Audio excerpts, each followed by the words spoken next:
Muy buenas noches con todos y todas. Vamos a retomar las clases de teledetección. Partimos con nuestro planeta Tierra, el cual, como sabemos, está en constante movimiento, tanto de rotación como de traslación.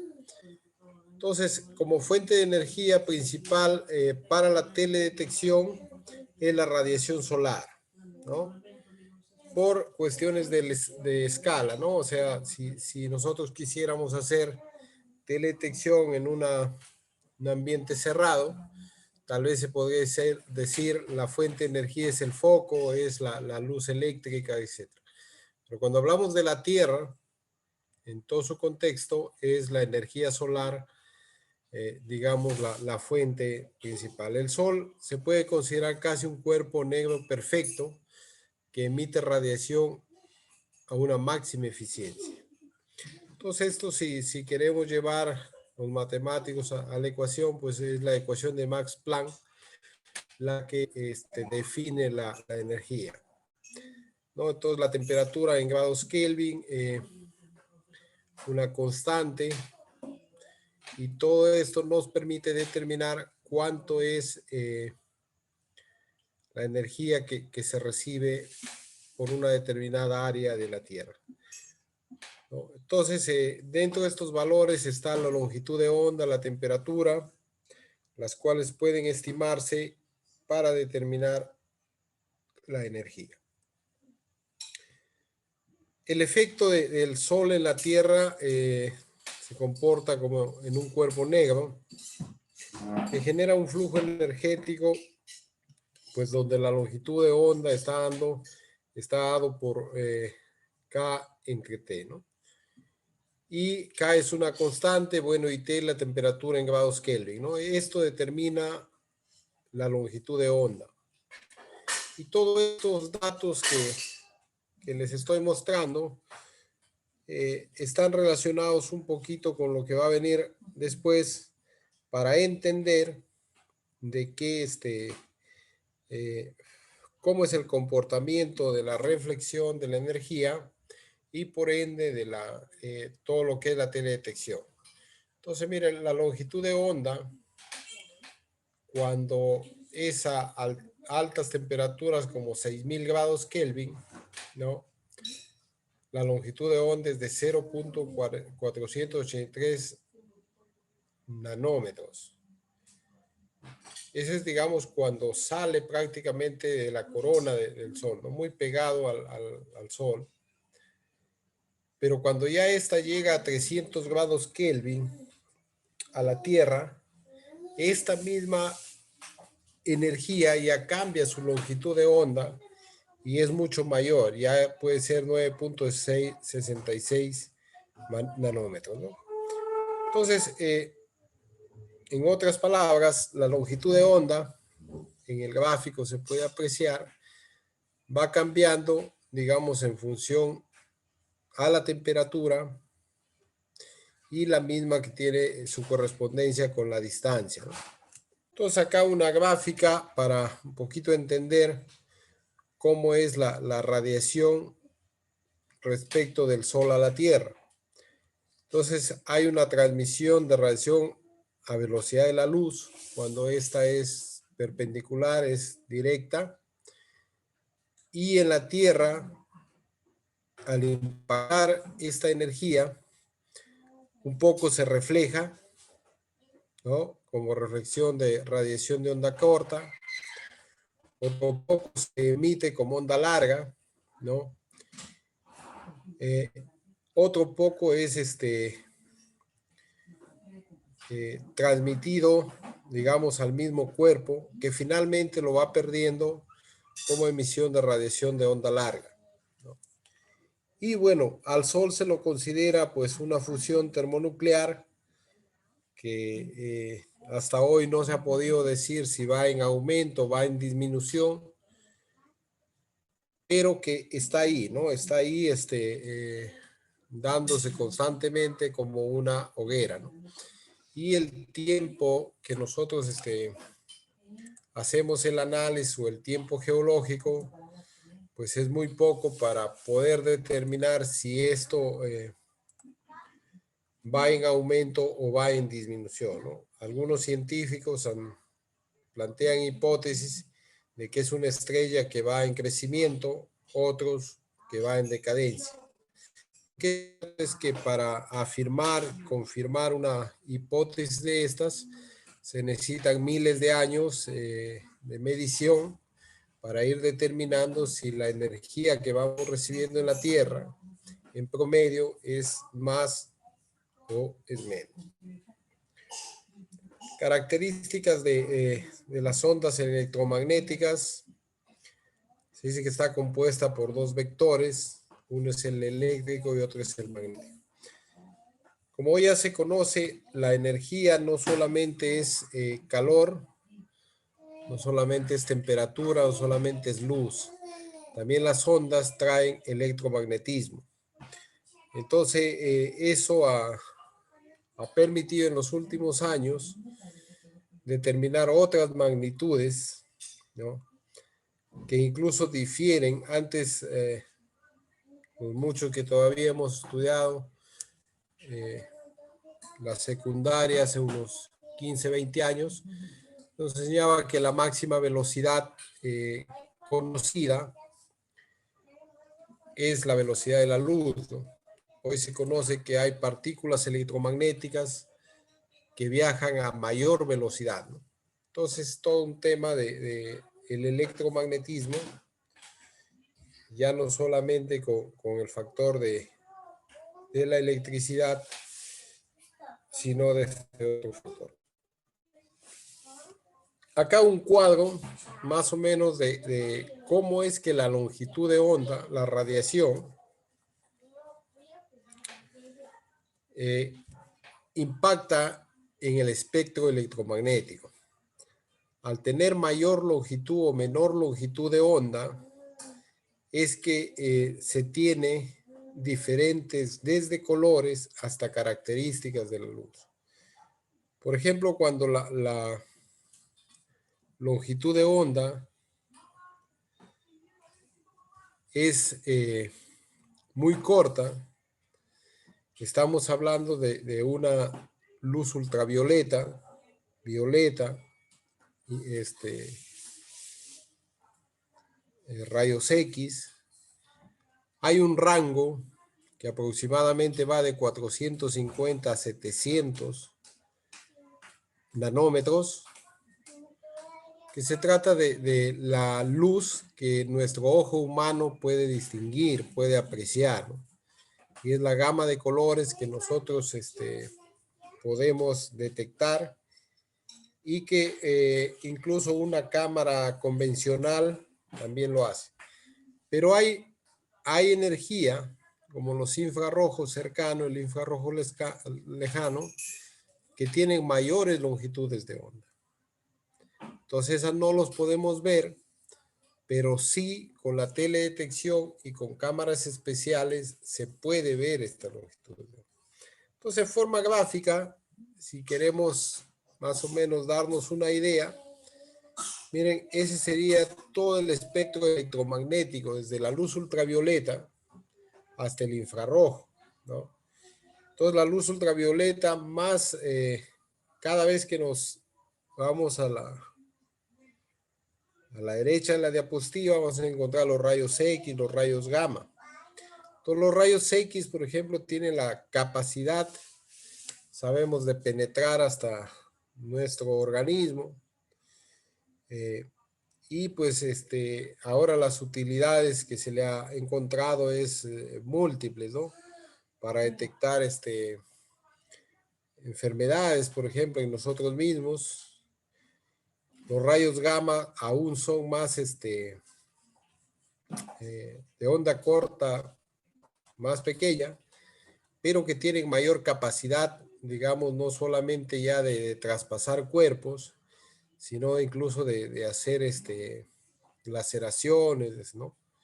Entonces estos rayos, por ejemplo, se están probando desde muchos años para combatir el cáncer, por ejemplo, ¿no? Entonces, todas estas longitudes de onda corta se le está hallando múltiples aplicaciones. Y por el otro lado, ya pasando la onda, la longitud de onda visible, tenemos también los rayos infrarrojos, ¿no? Ahí está el infrarrojo cercano, medio, está el infrarrojo térmico, ¿no? Entonces, luego vienen ya las longitudes de radio, longitudes de microondas, de radar, y bueno, acá todavía me he quedado corto, hay las longitudes de televisión, longitudes de onda de televisión. Yo lo que quisiera que aprecien en esta gráfica es de toda la gama de longitudes de onda que hay. Lo que detecta nuestro ojo humano en realidad es bien cortito, bien pequeño. Algo que les decía que va desde el color azul al color rojo y que en longitud de onda es desde los 400 a los 700 nanómetros. Entonces, todas estas diapositivas se han compartido para que ustedes lo tengan. Un poquito acá la diapositiva acerca de la radiación ultravioleta. En su parte es interceptada por la capa de ozono. Eso es bueno saber, ¿no? Y la relación entre la longitud de onda y la frecuencia se muestra en la siguiente figura. Y es bueno saber que mientras más nos acercamos, digamos, a la longitud de onda, al que nuestro ojo puede ver, al rojo, al azul, la frecuencia también aumenta. Entonces, esto también es bueno presentarlo, mencionarlo. Acá también tenemos algunos datos de la radiación solar, más o menos que hace un recorrido de 150 millones de kilómetros, cruza la estratosfera y la atmósfera terrestre para llegar a la Tierra, ¿no? Y luego es reflejada, ya sea directa o en forma difusa, y tiene que recorrer más de 700 kilómetros al sensor, que es donde estaría la cámara, llamémosle así, o el satélite, ¿no? Que es el que toma la foto, ¿no? Acá en imágenes siguientes vamos a ver cómo es que, en diapositivas siguientes, cómo es que se da el proceso de la teledetección por el satélite. Entonces, también la radiación de onda larga que emite la Tierra tiene que hacer un recorrido de regreso al sensor. Entonces, imaginemos el Sol está como un foco que lo enfoca a la Tierra, pero es la Tierra la que refleja y es la longitud de onda que finalmente capta, en este caso, el satélite o la cámara, que es la que ya nos va a dar las imágenes de satélite, ¿no?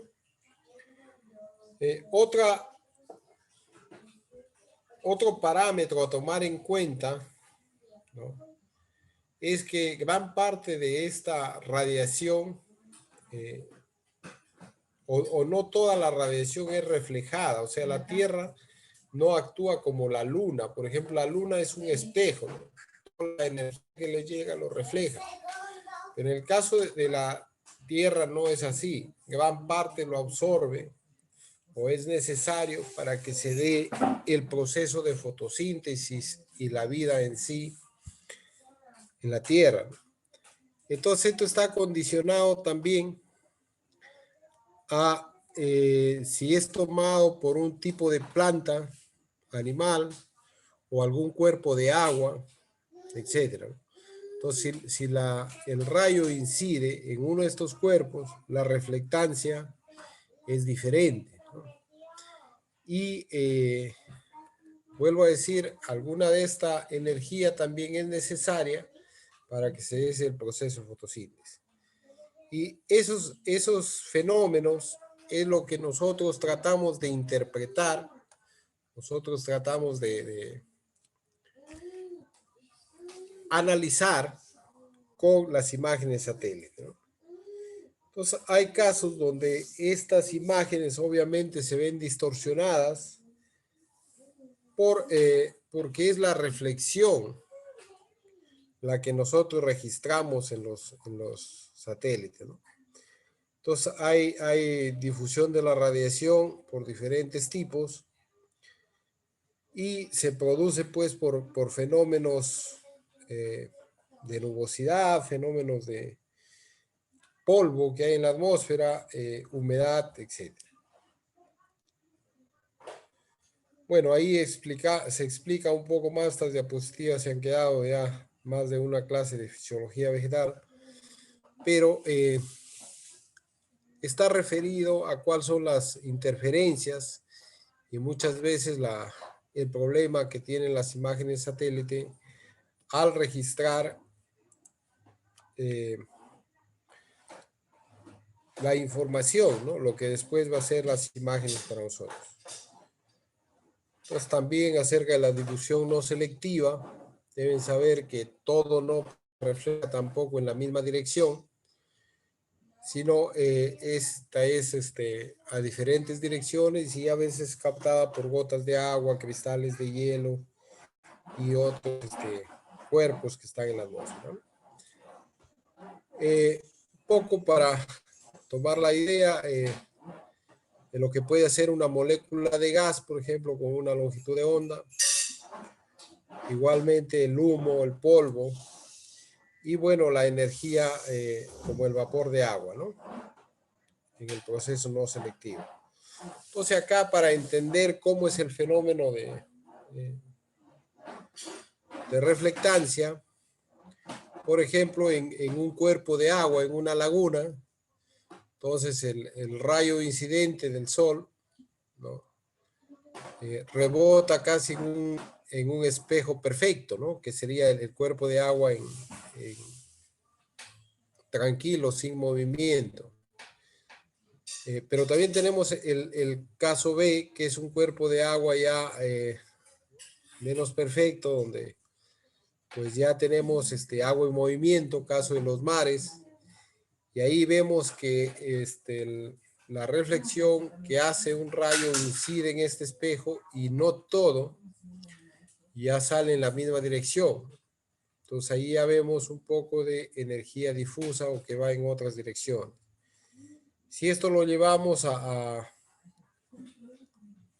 una superficie, a un cuerpo como un dosel de los árboles, entonces tenemos que el rayo incide en las hojas y refleja en una mayor cantidad en la dirección opuesta, pero también tenemos gran cantidad de energía que ya va en todas las direcciones, ¿no? Y finalmente, pues, una superficie ya tipo una grava, definitivamente ahí el rayo incide y ya no se tiene reflectancia, ¿no?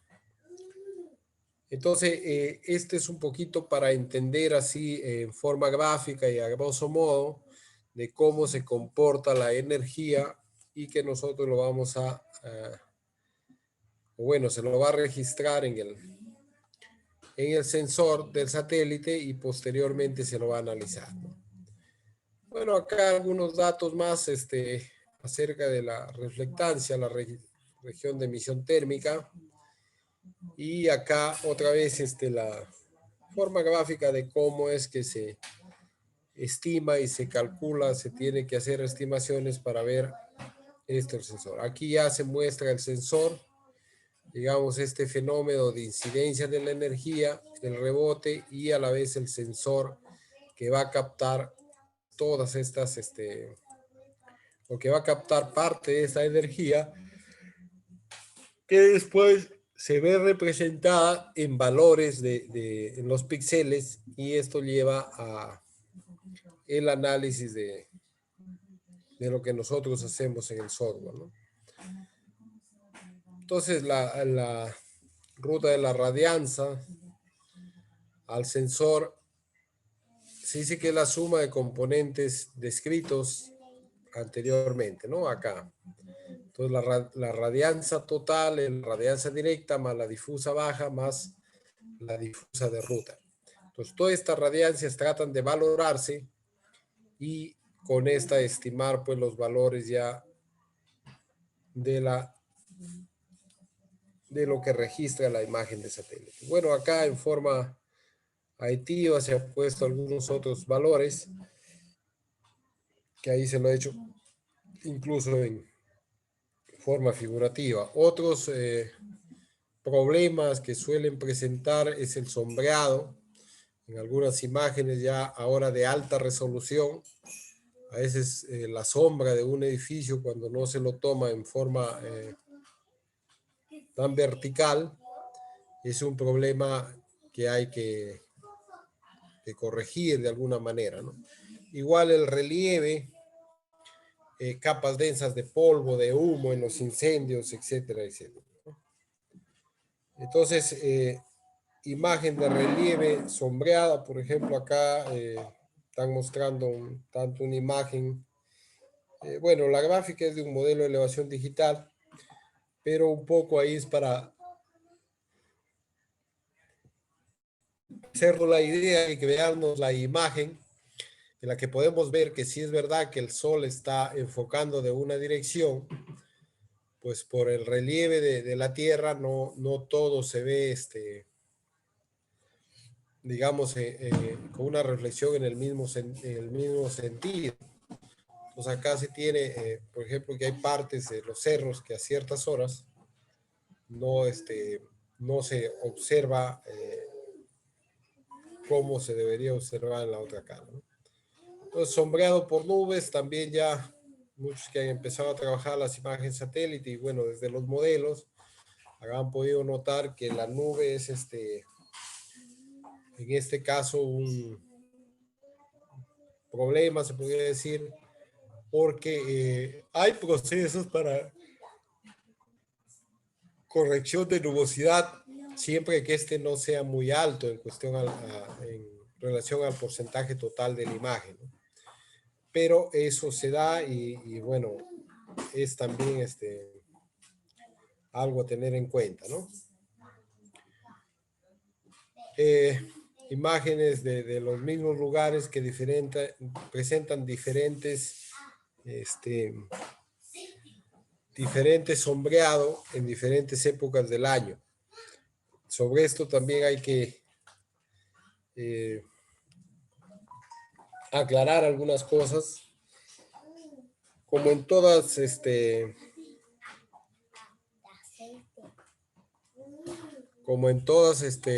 las ciencias, hay cosas que a veces los leemos, los estudiamos, y a veces hay intereses que pasan a convertirse en alarmas y que muchas de las veces pues nos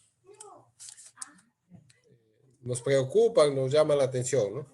Entonces, por ejemplo, acá se presenta una imagen de la misma zona, pero una viene es de junio, del 11 de junio de 1981, y otra es del 20 de octubre de 1980.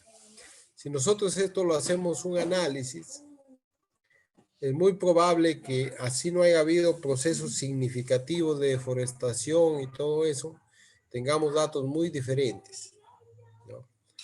¿Y esto por qué? Porque en estas diferentes fechas la Tierra tiene diferente inclinación con respecto al Sol, ¿no? Entonces ya hay una distorsión desde ahí para la misma área que está ocupada. Y si esto lo llevamos a cuestión de glaciares, por ejemplo, también se tiene este problema aumentado en ese caso, a que en las diferentes épocas el comportamiento de los glaciares es muy diferente, ¿no? Pues si nosotros vamos a analizar un glaciar en nuestra sierra peruana, ¿no? En los meses de enero, febrero, marzo, es muy probable que encontremos cubierto mucho más área que si lo hacemos en estos meses, ¿no? En los meses de octubre, noviembre, o agosto, septiembre, donde ahí el glaciar se disminuye. O sea, si vamos a las Jalcas, esas áreas donde ha habido nieve y luego hielo acumulado ha disminuido. Entonces, si yo quisiera hacer una comparación y luego crear una alarma de esto, pues podría fácilmente mostrar cuando hay mucha nieve y otra de otro año o del mismo año, pero de diferentes meses, y ya mostrar diciendo, miren cómo se ha reducido, ¿no? Pero tenemos que tener en cuenta que eso es cíclico. Eso otra vez viene el otro año y no quiero decir que vaya a haber más o que vaya a haber menos, pero trata de otra vez cubrirse de nieve y derretir, ¿no? Entonces, esto les decía porque con esto de las teledetección, a veces podemos fácilmente lanzar opiniones y decir, no, pues el bosque se está reduciendo así porque yo he hecho una clasificación de la imagen en tal fecha y en tal fecha y miren, ¿no? Entonces, esto les presento, les menciono, porque también la teledetección tiende a tener esos errores, esos sesgos, que muchas de las veces nos llevan pues a alarmarnos y a presentar información que no es la más correcta. Como resumen ya de este capítulo, podemos decir que la energía se recibe en un sistema de sensores remotos. Pero es que al inicio del curso les decía que algunos lo conocen a esta ciencia como los sensores remotos y que es proporcional a la superficie reflectante, ¿no? Es decir, si tengo una laguna, algo donde el agua está quieta, eso prácticamente es un tipo de reflexión perfecta, ¿no? Casi todo lo que llega se rebota y su análisis, su valor en el sensor, en este caso en el satélite, va a ser muy diferente a un suelo cubierto por árboles o cubierto por grava u otro material, ¿no? La señal detectada se presenta en un término espacialmente invariante, pero espectralmente independiente, ¿no?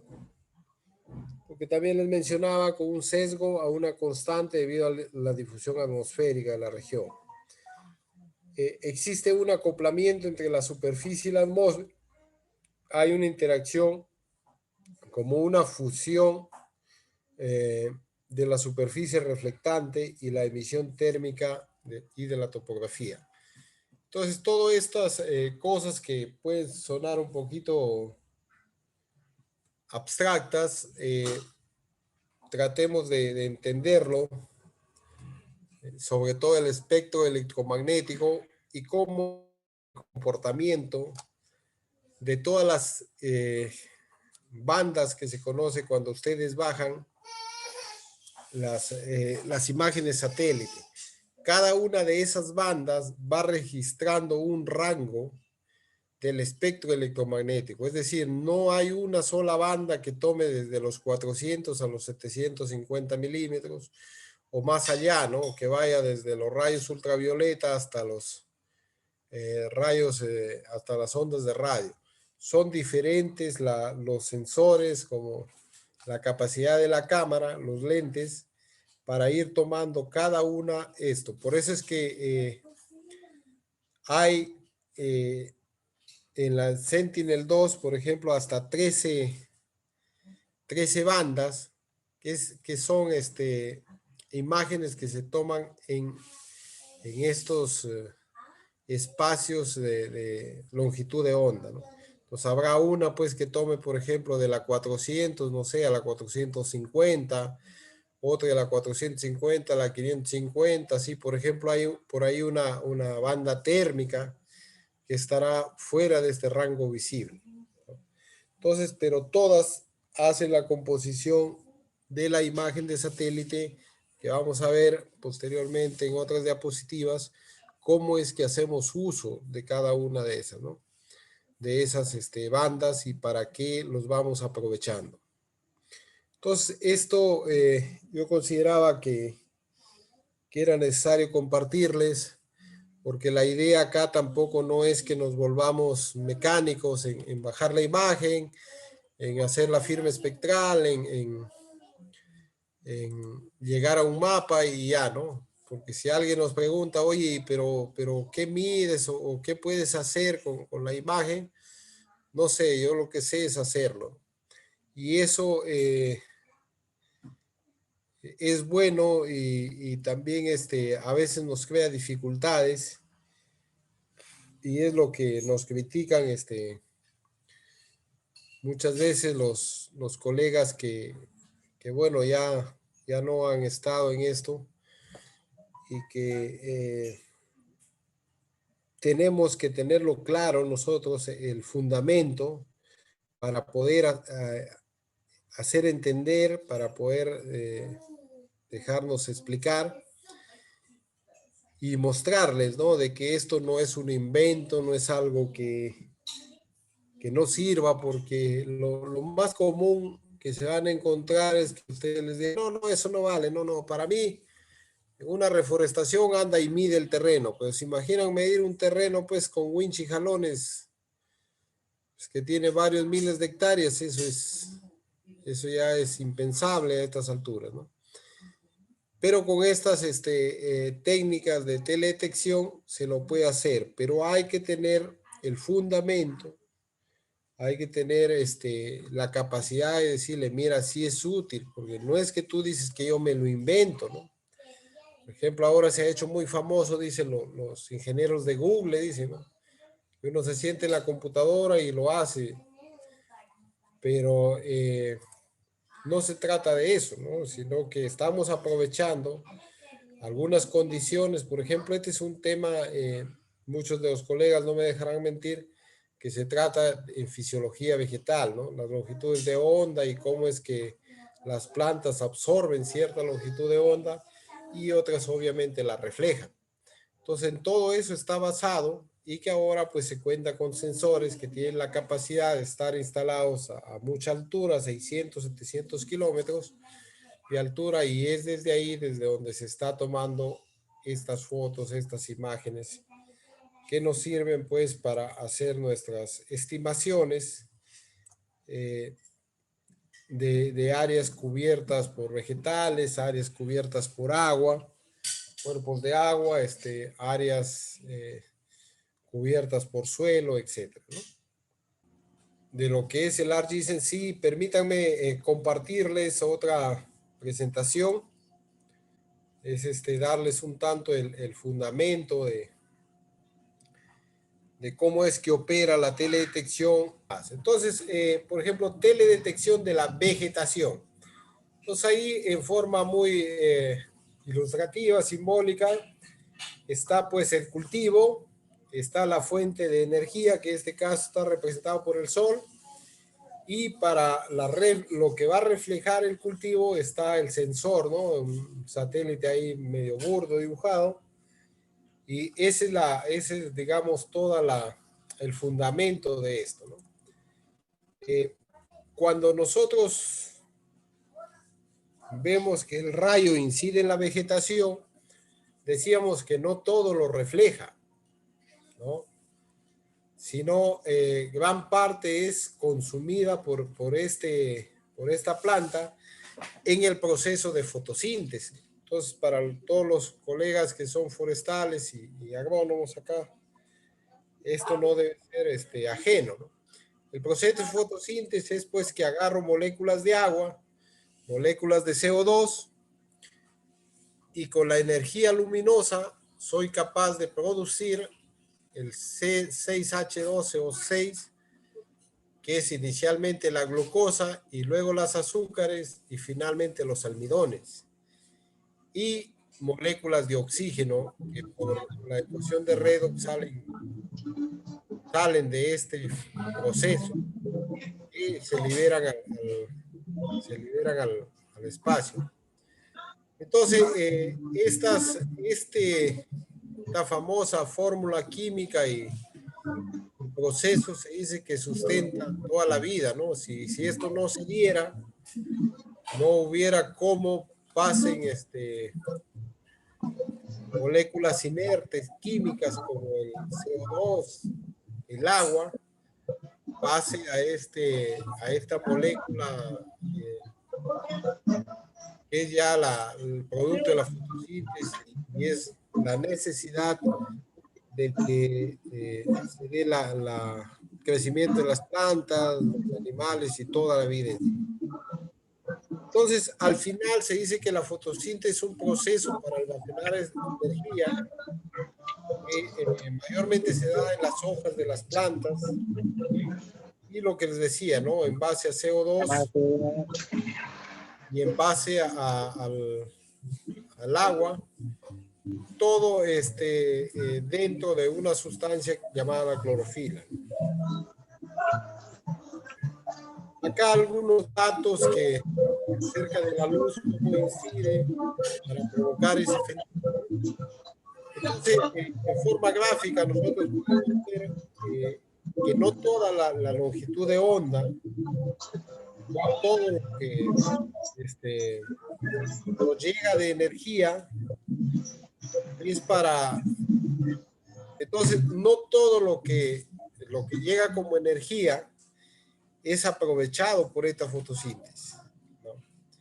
Entonces, hay bandas, hay longitudes de onda que más lo aprovechan los cuerpos de agua, hay otros que lo aprovechan, incluso en la clorofila, hay la clorofila A, la clorofila B, y así más o menos como la línea, es como es aprovechado por las plantas, ¿no?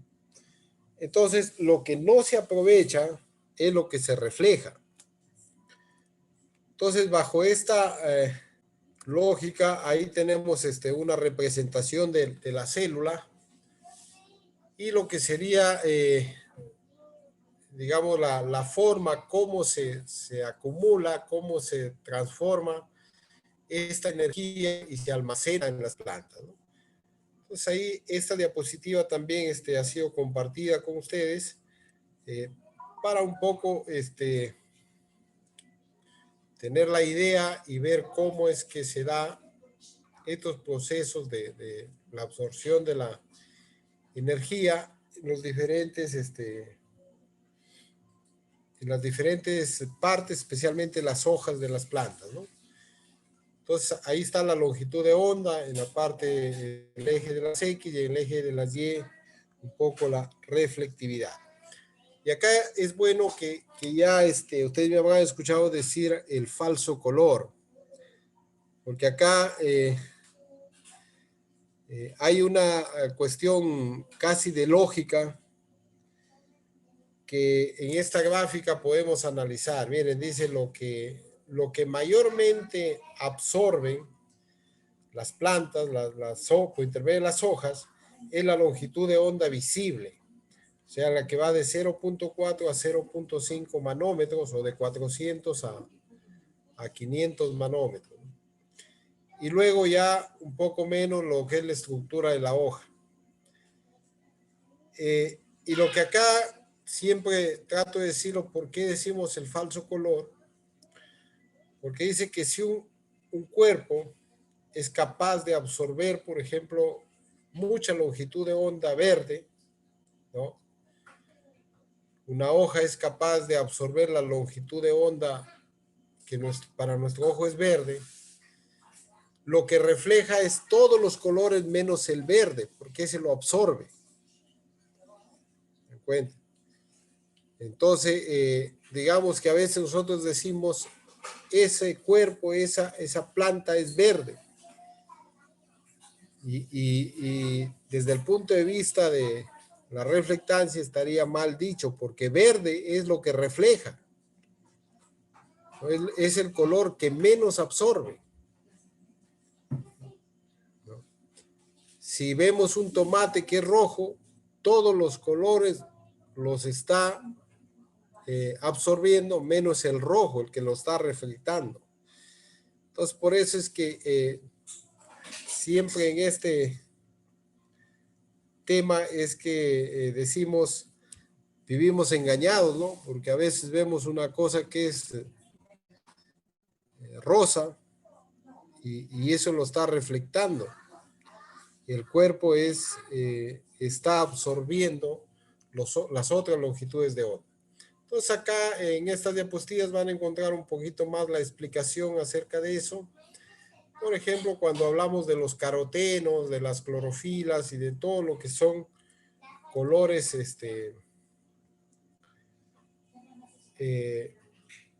que a veces de la misma hoja, ¿no? No es lo mismo una hoja verde a una que ya va cambiando su color, ¿no? Por ejemplo, esta es una hoja me parece, de una oleaginosa y a medida que envejece la hoja va cambiando de color. La hoja es la misma, pero no es que cambie la hoja, sino su capacidad de absorción de los colores es diferente. Cuando está verde la hoja, absorbe todos los colores menos el verde lo refleja. Y cuando esta va cambiando a roja, ya absorbe el color verde y más bien es la longitud de onda roja la que lo refleja. Y así con la amarilla y el color amarillo y marrón. Entonces, en esto también se basa muchas de las veces las firmas espectrales. Lo que les mencionaba un poco de la agricultura de precisión es que no es lo mismo pues un cultivo totalmente verde a un cultivo deshidratado que está sufriendo sequía o un cultivo que ha sido atacado por alguna enfermedad, un hongo, una bacteria.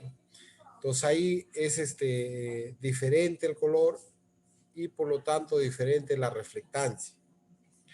Entonces acá, por ejemplo, una comparación de cómo es la reflectancia de un cultivo de Magnolia grandiflora,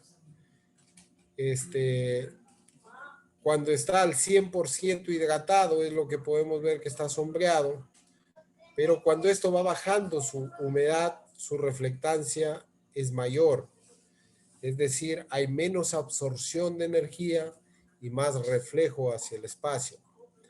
Entonces, en esto también basa gran parte de la teoría de la reflectancia y de la teledetección en este fenómeno en los cultivos, ¿no? Y que hoy se está aprovechando muy bien para lo que es la agricultura de precisión y todos estos campos. Otras firmas espectrales, lo que les decía, por ejemplo, cómo refleja una nieve, cómo refleja una vegetación sana, ¿no? En función siempre de la longitud de onda, una vegetación enferma, el suelo, el agua, ¿no? Bueno, esto es un poco más de teoría para quien esté interesado en esto. Cómo es que se da el comportamiento espectral de la vegetación y todo esto, ¿no? Siempre con un poco información y algunas gráficas que más o menos les den la idea. Toda esta información obviamente viene de experimentos que se han desarrollado y que se ha encontrado pues relaciones entre la reflectancia, entre los colores de las imágenes satélite y digamos lo que es las bandas y toda la información allí contenida. Todo esto no vale la pena mucho leerlo, ustedes lo van a tener y sobre eso pues también a la pregunta de los índices de reflectancia y todo eso que ojalá en otra diapositiva les consiga, lo vamos a ir me gustaría discutiendo, conversando, porque vuelvo a decirles esto, mi intención no es que ustedes lo aprendan como algo mecánico, sino como algo que se fundamente en que acá recuperado por ahí una diapositiva de cómo se hace esto si yo quisiera hacerlo, por ejemplo, en Mini. Ustedes saben que en muchas áreas de la ciencia, los colegas arquitectos, por ejemplo, hacen su maqueta, ¿no? Nosotros si quisiéramos hacer tenerlo controlado en nuestro satélite. Hacemos algo en escala, algo muy pequeño, pero para mostrar y ver, por ejemplo, los efectos de cómo es en un cultivo y utilizando obviamente los espectrómetros, los radiómetros, cámaras, podemos hacer este seguimiento, ¿no? Esto se lo va siguiendo, estas son tesis que se hacen y que se va viendo cómo es el comportamiento, por ejemplo, en todo un día en función a la rotación de la Tierra, en función al movimiento del Sol, cómo es que se va notando la reflectancia, ¿no? Entonces, obviamente esto tiene toda una teoría, toda una forma de cómo hacerlo, en qué tiempos medir y todo eso. Bueno, y acá lo que ya también les venía mencionando, no es lo mismo un suelo casi desnudo a un suelo con una ya cobertura y a un cultivo pues maduro, ¿no? Son diferentes las reflectancias que se tiene y por ende los índices de vegetación. Los índices de vegetación no es más que la relación matemática entre las franjas.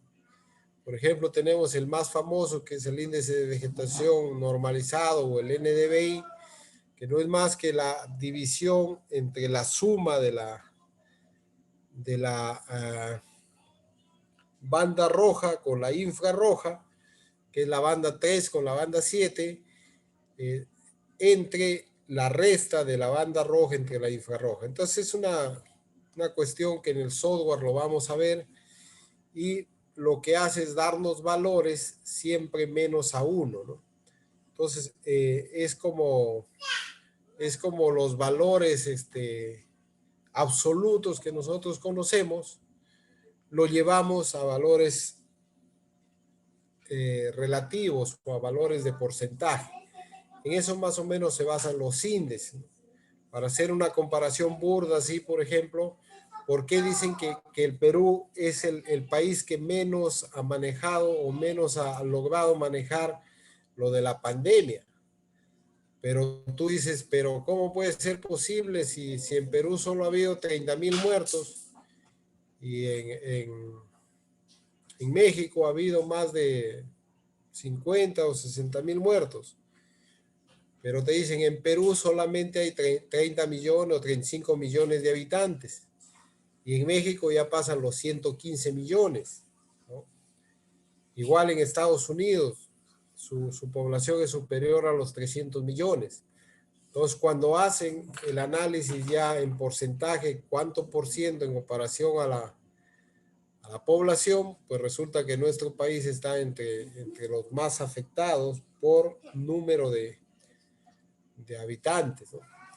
Entonces, un tanto así se manejan los índices de vegetación, cuánto se refleja de una banda con respecto a la otra y cómo es eso que se encontraba una relación directa, obviamente con lo que es acá está el NDVI que le decía, eh, cómo es que eso se refleja de que si hay más suelo, hay más cultivo, de que el cultivo está más verde, más tupido, ¿no?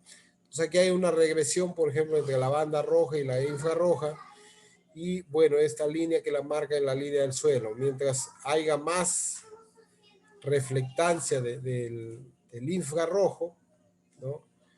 Tenemos que hay más absorción del rojo. Entonces el cultivo va bien, pero cuando esto ya, el infrarrojo es menos absorbido, menos reflejado, es porque el cultivo ya está envejeciendo. Entonces todo esto tiene una explicación en estas diapositivas. Obviamente esto es una pincelada, esto es algo así para resumido. Alguien que se meta a estos temas ya pues tiene que leer un poco más de cada uno de estos índices de vegetación y que cada vez hay más. Estas diapositivas son que del año 2012 ya tienen incluso una desactualización con respecto a los últimos índices. Cada año se van generando más índices de humedad, índices de enfermedades de las plantas, índices de los cultivos, etc. Como conclusión, la vegetación utiliza la energía electromagnética para producir la biomasa. La absorción de la energía en las bandas visibles contrasta con la reflexión del infrarrojo. También el agua almacenada en las hojas absorbe energía de las bandas de infrarrojo. A ver, continuando ya con el tema de las firmas espectrales, todo lo que es la clasificación de la imagen. Y acá está la ciudad de Jaén. Y bueno, voy a darle un acercamiento a las áreas de cultivo. Yo fácilmente, esto ha sido del día 2 de noviembre la imagen. Yo podría ya estos días como máximo ir a verificar de qué han sido estos cultivos, ¿no? Y lo más cerca posible a las fechas de las imágenes mejor. Y yo podría ahí hacer una suerte de distinción. Por ejemplo, decir este es arroz, variedad NIR, este es arroz, otro tipo de variedad. Esto no es arroz, es maíz, esto, etcétera, ¿no? Entonces, obviamente esto se vuelve interesante cuando hay grandes bloques, grandes extensiones de cultivo. Acá mismo en Jaén voy a hacer un acercamiento y yo me tomaría pues la tarea de ir a verificar para luego contrastar con la imagen de qué son estos cultivos. Vuelvo a decir que esto disminuye el error cuando estos bloques de cultivo, esto es muy grande, muy significativo y que me permite de alguna manera tomar muchos puntos de control, muchas parcelas que después me servirían para hacer un análisis, ¿no? Entonces, en eso se basa la clasificación. Yo la verdad espero que con los videos que se les ha hecho entregar, se les ha preparado, quede claro este tema. Vuelvo a decir que muchas de las veces puedes hacerlo acá en tiempo real junto a ustedes. Por esto de las cuestiones de la internet y la potencia en las máquinas, a veces no es muy posible, en el sentido de que demora, ¿no? Se toma su tiempo en hacer un proceso y ya muchos me estaban comentando por el WhatsApp que se les estaba tardando, pero finalmente les pudieron ingresar. Y vuelvo a decir esto en cuestión pues del tamaño de la imagen, ustedes han visto con la que vamos trabajando. Y son procesos que la computadora se le exige bastante. Entonces entenderán pues de que quien se dedica a esto hay que tener la paciencia nomás y siempre hacer nuestros procedimientos de tal manera que nos tomen el menos tiempo posible, ¿no?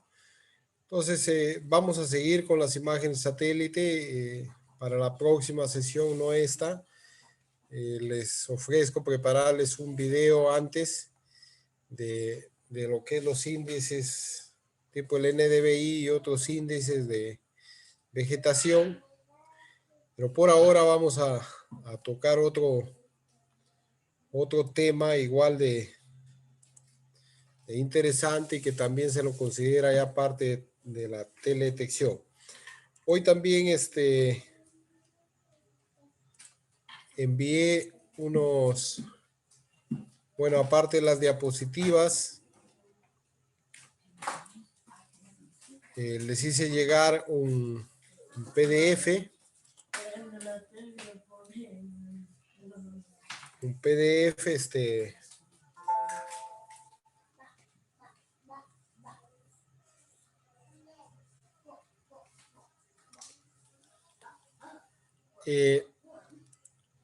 en respuesta a una pregunta y bueno, ¿qué podemos aplicar? ¿Qué podemos hacer con con esto de la teledetección y todo lo que es las imágenes satélite, los modelos de elevación digital. Había conseguido este PDF más o menos de lo que es la teledetección y referido a qué fenómenos hoy y qué fenómenos se espera, si no predecir, pero por ejemplo monitorear, ¿no? Entonces decía huracanes, por ejemplo ahora con las imágenes de satélite, se puede ir haciendo un seguimiento de cómo va o se está haciendo un seguimiento de cómo es que se va moviendo el ojo de un huracán, por ejemplo, a dónde va, ¿no?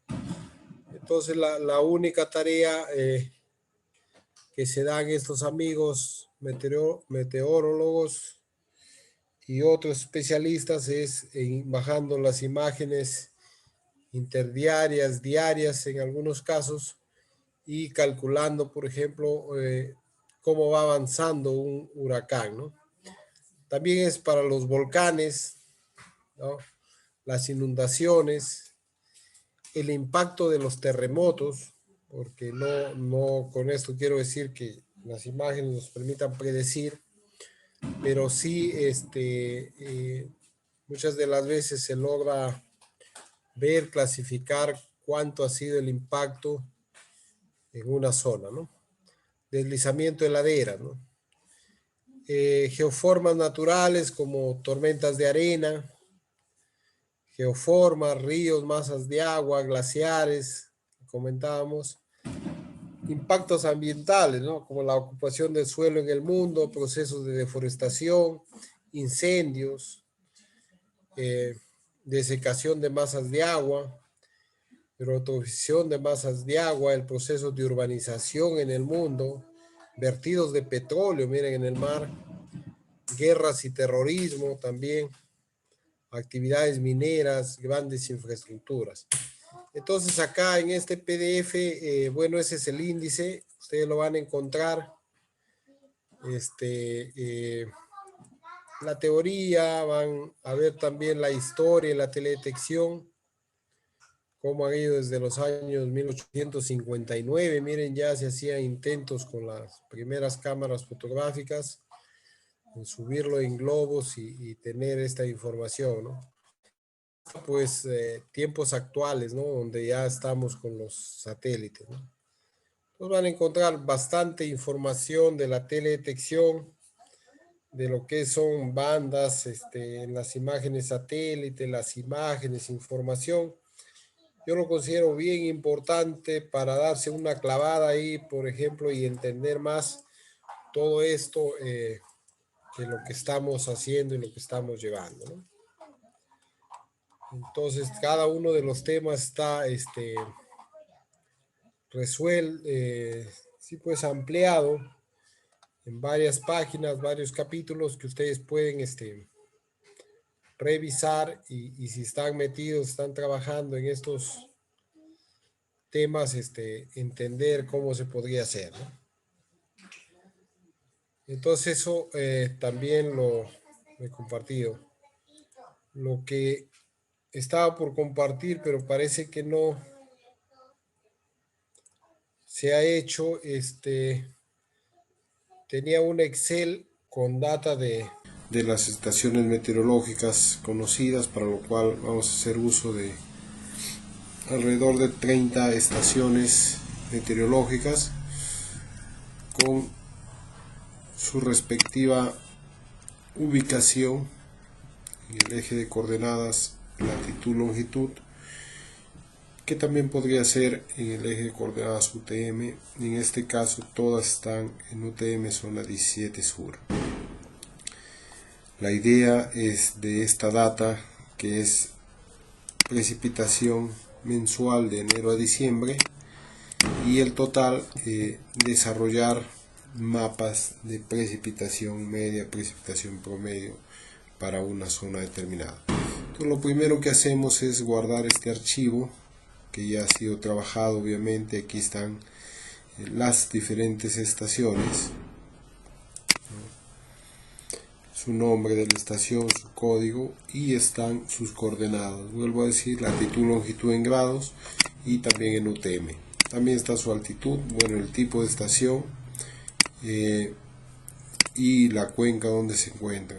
Igualmente tiene el resumen de cuántos años de información es la que cuenta y obviamente los datos promedio de enero a diciembre de precipitación en cada una de las estaciones. Lo primero que hacemos es guardar el archivo con un nombre obviamente conocido en una ubicación y con la extensión libro Excel 97 2003. Eso es la finalidad. Yo le voy a poner estaciones 1 para ver el cambio. Esa es con la única finalidad de la compatibilidad con el ArcGIS. Seguido de esto ya podemos cerrar el archivo y nos vamos al ArcGIS donde podemos extraerlo. En este caso estaciones 1 de la carpeta que la tengo guardada, ¿no? Y acá la tenemos con el nombre de estaciones 1 y simplemente lo que le doy es jalarlo. Me dicen qué hoja está. Recordemos que el Excel tiene muchas hojas, es un libro con muchas hojas y a veces puede estar en una hoja diferente a la 1, ¿no? Hay que también saber dónde está nuestra información.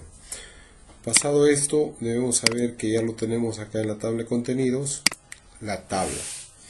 Entonces en esta oportunidad lo vamos a abrir para poder verificar que se tiene la información. Entonces tenemos toda la información en latitud, longitud y norte y bueno, altitud. Entonces también tenemos los datos de enero a diciembre. Bueno, el código de la estación se han movido nada más las columnas, el número de años y septiembre que se ha ido por acá. Esto yo fácilmente lo puedo corregir o no. Teniendo esta información ya acá, lo que me toca es proyectar, ¿no? Con clic derecho sobre la tabla XY Display, XY Data. Entonces acá yo puedo, voy a hacerlo esta vez con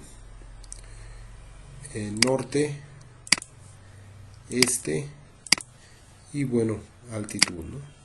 El sistema de coordenadas, si uso esta columna de datos, es UTM, WGS84 en el hemisferio sur y 17 sur.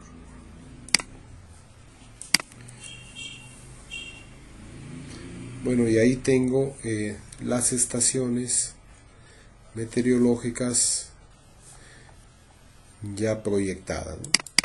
Lo voy a convertir esto en un shade, que en este caso también le voy a llamar estaciones 1 en mi carpeta donde estoy haciendo los ejercicios.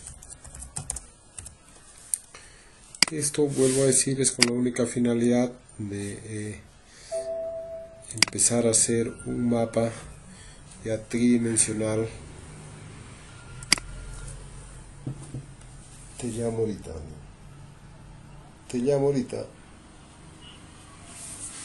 Es con la única finalidad ya de empezar a trabajar. Borro ya la tabla, lo que es la geoestadística. Bueno, ArcGIS trae un modelador, unas herramientas que justamente están en la herramienta Geostatistical Análisis. Para eso tengo que activarlo, la extensión aquí en extensiones, customing. Previamente se tiene que activar Geostatistical Análisis, en este caso STAT, pero si recién están usando el ArcGIS, muchas de las veces no están. Luego activamos Geostatistical Análisis y nos aparece esta caja de herramientas.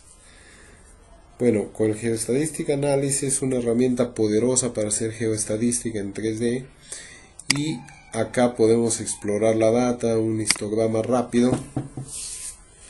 Por ejemplo, de las estaciones y se me ocurre de la precipitación total. Entonces acá me da muchos datos adicionales a los o datos estadísticos, como por ejemplo que hay 36 datos, un mínimo de 14.45 de precipitación anual, una estación muy baja, un máximo de 1403 milímetros, una media de 646, la desviación estándar, los coeficientes del no, kurtosis, cuartiles, la mediana, el tercer cuartil, ¿no?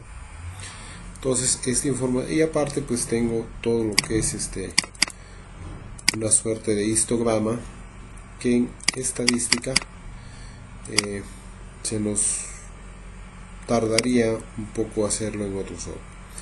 Después que exploramos los datos ya estamos listos para utilizar el GeoStatistics Wizard. Bueno, esta es una compilación de muchos modelos, métodos geoestadísticos para hacer lo que es la interpolación de la información, en este caso de la precipitación. Bueno, hay muchos métodos dependiendo la necesidad que queramos, podemos utilizar. El más común y el que más lo van a encontrar recomendado es el Kriging y Co-Kriging. No quiere decir que sea el mejor, pero es el que más se utiliza. Acá nos aseguramos que esté el Shade estaciones 1. Bueno, y acá si yo quisiera las estaciones, la precipitación media de enero, tendría que seleccionar enero y así consecuentemente febrero, todos los meses. Yo lo voy a hacer para el ejercicio con el total. Y bueno, lo que sigue acá es ya especificar, por ejemplo, el tipo de Kriging. Lo voy a hacer con el ordinario. Todos los otros tienen una explicación de cuándo utilizarlo. Por ahora nos quedamos con el ordinario. Y bueno, me está estimando todos los cálculos. Acá también yo puedo establecer los modelos, por ejemplo el gaussiano, que vuelvo a decir son parámetros recomendados, pero no quiere decir que sean los mejores. Paso siguiente, pues ya tengo que tomar una idea cómo están mis zonas, mis franjas, mis curvas a nivel. Los puedo afinar desde un sector. Acá 4 sectores en 45 grados u 8 sectores. Lo voy a dejar en 8 sectores y finalmente voy a pedir que me haga toda la estimación estadística de estos valores de la precipitación promedio anual. Bueno, me da un reporte que esto en un trabajo de investigación sería muy del caso, pues copiarlo, analizarlo, cada uno de los parámetros utilizados, así como las estimaciones del variograma y del modelo. Por ahora solamente le damos OK y esto es lo que ha sucedido. Me ha creado una información raster, una información que yo ya puedo hacer varias cosas acá, sacar zonas, sacar franjas, previo a exportarlo, esta información Kriging, como una información raster, ¿no? Bueno, acá lo que va a suceder es que me va a pedir el tamaño mínimo de píxel, ¿no?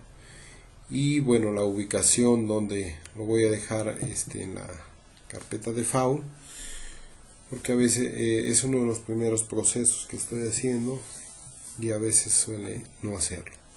Entonces acá me dice que el tamaño opcional 600 lo voy a poner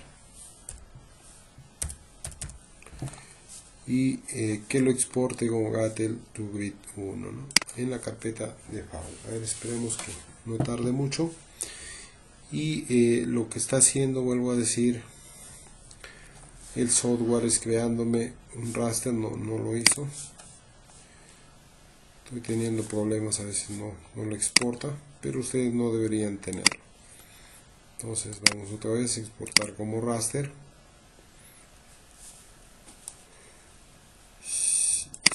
Acá si queremos lo redondeamos a 600 y esperemos que esta vez sí lo procese. hacemos esto para después ya empezar a reclasificar, empezar a extraer todo lo que es y todo lo que hemos aprendido un tanto similar con los modelos de elevación digital. Entonces, en resumidas cuentas, hagamos esto, que se trata de la creación de un modelo no de elevación digital, sino un modelo, en este caso de la precipitación, que luego nos va a permitir hacer otras estimaciones, como el cálculo de isoyetas, por ejemplo, zonas de precipitación, que ya nos permiten determinar, por ejemplo, una precipitación media de una provincia, de un distrito, de una cuenca, de una subcuenca, ¿no? Voy a caer, por ejemplo, ahorita también, hasta que va procesando el mapa de provincias de todo el país, para que vean dónde están ubicadas estas estaciones y dónde es que está haciendo la estimación de la precipitación media por el método de isoyetas, podría llamarse, la computadora, ¿no? Mediante el software. Entonces, ahora sí lo hizo. De una vez, límite de provincias.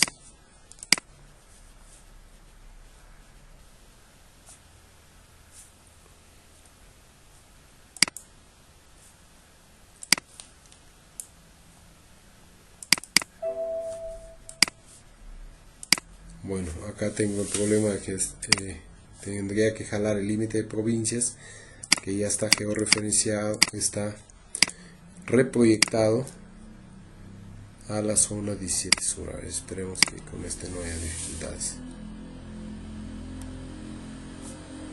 También, bueno, no es un referente ahorita límite de provincia, pero luego lo vamos a ver. Bueno, acá lo que ha hecho es crearme otro